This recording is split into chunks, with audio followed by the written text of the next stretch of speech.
My next guest I consider a very good friend of mine and is the author of novels, short stories, and plays. He's certainly taking his place among the front rank of American letters. He's a gentleman who a long time ago said, I'm as tall as a shotgun and just as noisy. Would you welcome Truman Capote? True? I'm just fine. Excuse me, I'm still coming unglued here. I'm not used to that. Well, you were joking with Mr. Fraser about going a couple of rounds with him. There's something I can do better than he can, which is tap dance. I've seen him tap dance with your show, remember? That's right, he did. Yeah. You tap dance better than he does? Yeah, I can do it better than he does. All right. Skip rope better, too. All right, you gonna do a couple of steps? Yeah. Come on, Truman. Come on, True. You brought it up. I'm not in the mood.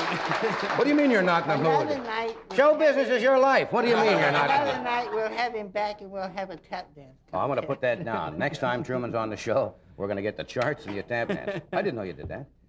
Sure. That was what I originally wanted to be when I was right? a child. I was mad about vaudeville and tap dances. And I used to just, I wanted to go to Hollywood and be a professional tap dancer. Nothing wrong with that. All good fighters have to have those kind of moves and learn to dance. Hey, I saw the other night on television, and I'd seen it before, and I forgot what a powerful film that was. In Cold Blood was on, based on your book. Gee, that was a powerful picture. I hadn't seen it for about 4 years, and that really was remarkable. Those two boys in that film were really remarkable. Blake and the other fellow was Scott Wilson. Wilson. I remember sitting with you one night a year or so ago, and you and I don't want to start this thing on a down note, but it's an interesting subject, and I know you have something you have great affinity for. In fact, you have a special coming up, I think December the 7th, about San Quentin. Do you not? I have a documentary for television that's going to be on the evening of December 7th. Yeah. It's inside San Quentin with me talking to. Well, it gives an overall view of a modern prison and prisoners of a particular interest and kind, and the staff of the prison. I think it's an interesting film. It's actually 3 hours long, but it's been cut into 2 parts, so it's going to run separately, 1.5 hours and then another hour and a half. Yeah. I remember sitting with you one night in our apartment when you discussed, and it brought it to mind when I saw the conclusion of In Cold Blood, where they executed Perry and Smith.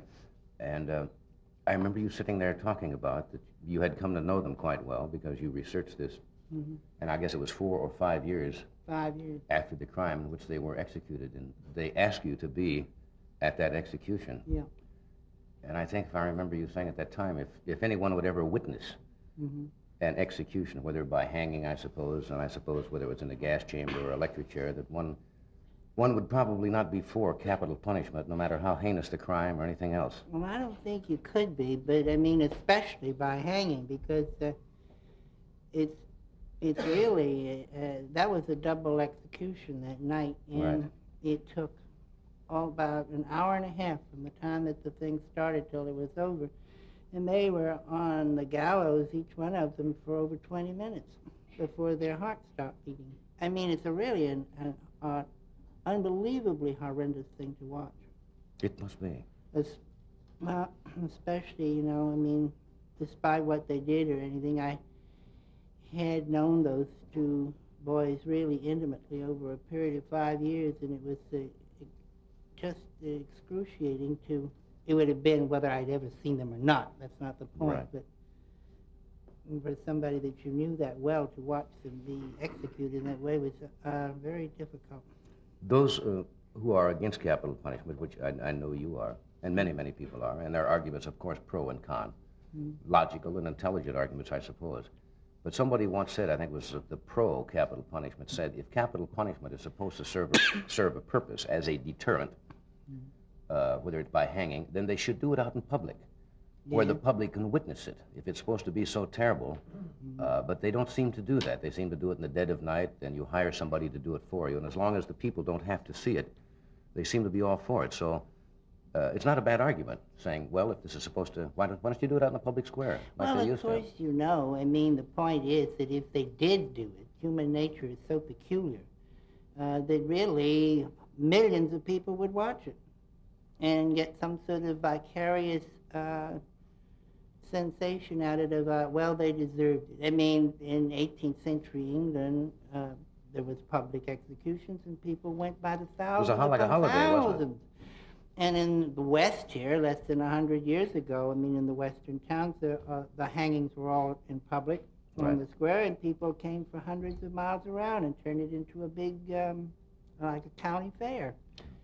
Then they went into, this private, secluded kind of thing of execution. I think that, I don't know. I don't really believe that argument, that if executions were public, they would act as a deterrent. No.